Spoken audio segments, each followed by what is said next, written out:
ગદ્દાર આદિવાસીઓએ બિરસા મુંડાને અંગ્રેજો સાથે સાઠગાંઠથી પકડાવી લીધા. બિરસા મુંડાને જેલમાં આજીવન કારાવાસની સજા આપવામાં આવી.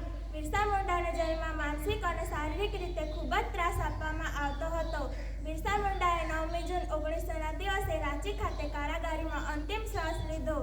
આજે આપણે ધૂમધામથી સ્વતંત્ર દિનની ઉજવણી કરીએ છીએ, પરંતુ હાલમાં પણ આપણો આદિવાસી સમાજ ટેકનોલોજીનો દુરુપયોગ, પાશ્ચાત્ય સંસ્કૃતિ, અંધશ્રદ્ધા, વ્યસન અને ફેશનનો જ ગુલામ છે.